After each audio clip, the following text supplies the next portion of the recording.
오늘 우리에게 주신 하나님의 말씀 스바냐 3장 9절입니다.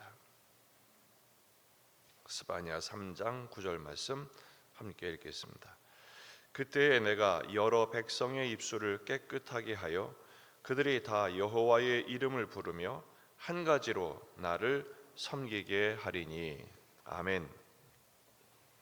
9절부터는 이제 심판의 기조에서 전환되어 회복의 메시지가 선포됩니다. 그동안 예루살렘과 열방에 대한 죄악을 심판하시고 크게 벌하시겠다고 말씀하셨습니다. 하지만 그때에 내가 그 심판의 기조가 계속됨과 동시에 하나님께서 온 열방과 이스라엘을 회복하시고 복을 내려주시겠다고 말씀을 하십니다.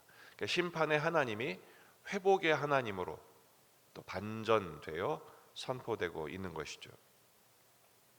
하나님의 심판의 목적은 결코 멸절이나 멸망이 아닙니다.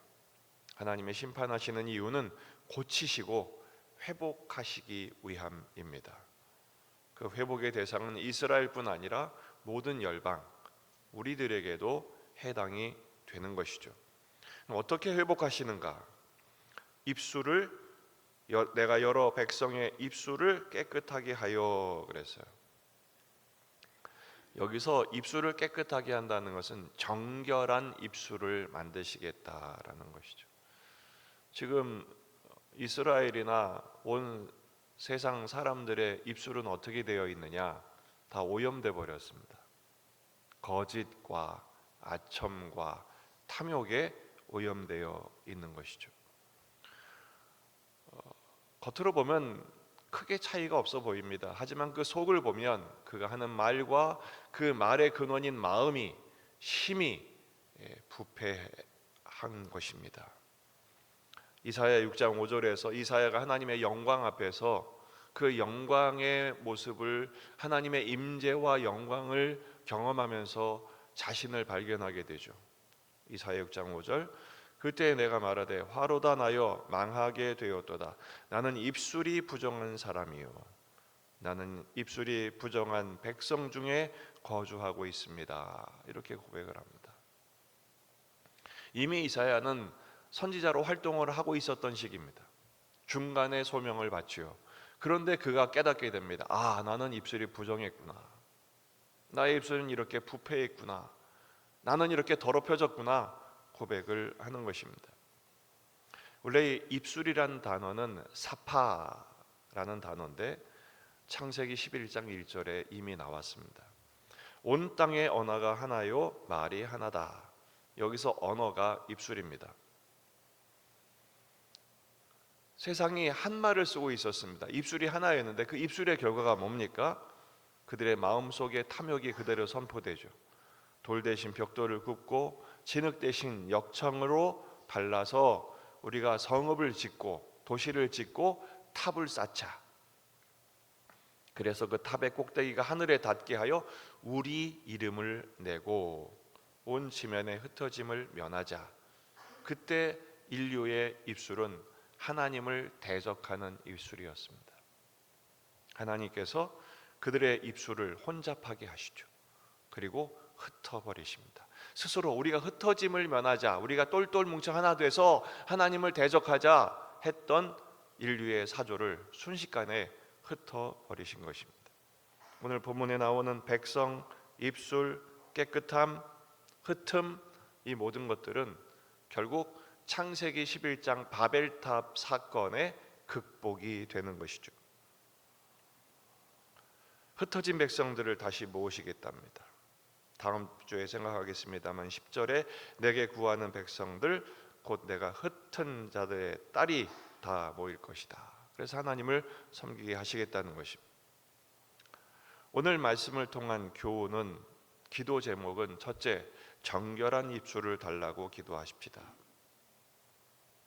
이사야가 내 입술이 부정하다 고백하니까 하나님이 그의 입술을 정결하게 하시죠. 이사야 6장 6절, 그때 그 수랍 중에 하나가 부젓가락으로 제단에서 집은 바 핀 숯을 손에 가지고 내게로 날아와서 그것을 내 입술에 대며 이르되 보라 이것이 내 입에 닿았으니 내 악이 제하여졌고 내 죄가 사하여졌느니라.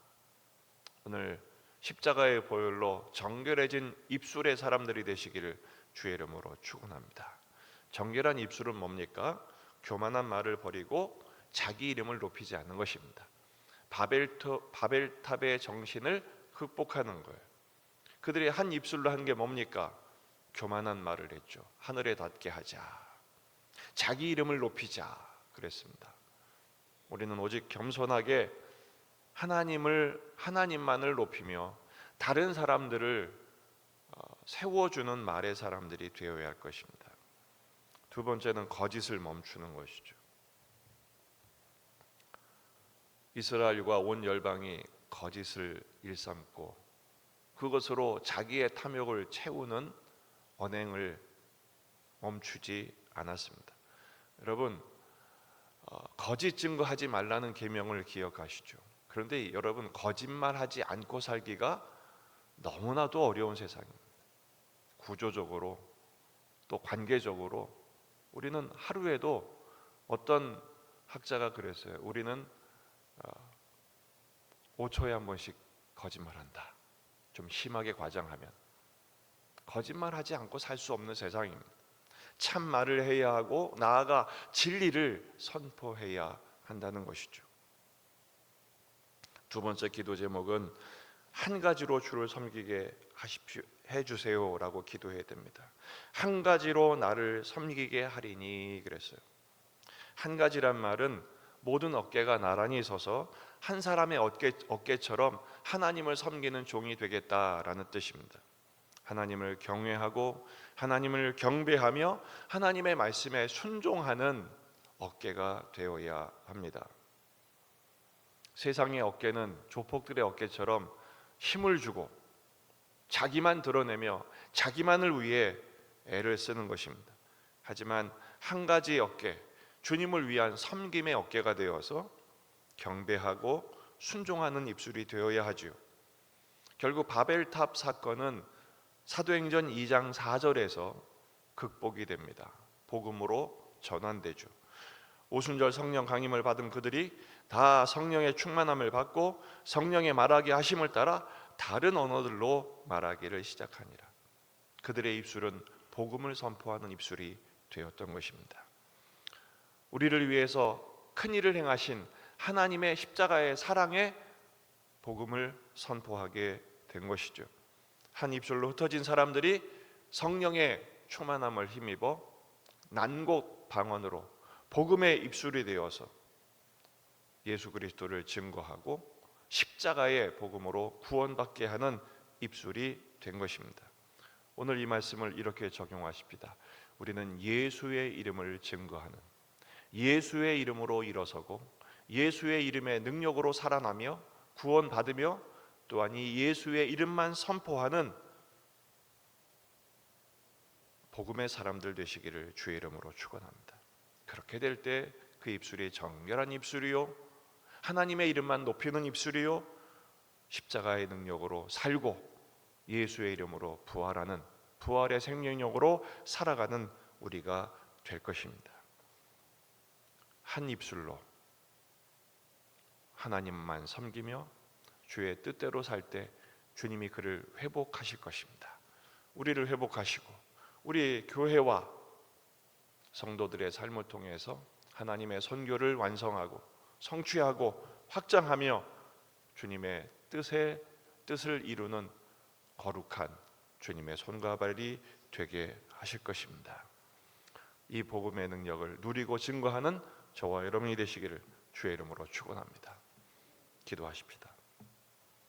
말씀을 붙들고 우리 자신과 가정과 교회와 지역의 복음화, 민족의 복음화, 세계 복음화를 위해서, 우리 성탄 축제를 위해서, 한 영혼을 위해서, 환우들, 군에 있는 아들들, 수험생들을 위해서 오늘 저녁 직분자반 첫 번째 시간입니다. 진행되는데 우리의 섬김과 사역의 중심이 새로워지는 시간 될 수 있도록 또 주일을 준비하며 다 같이 기도하시겠습니다.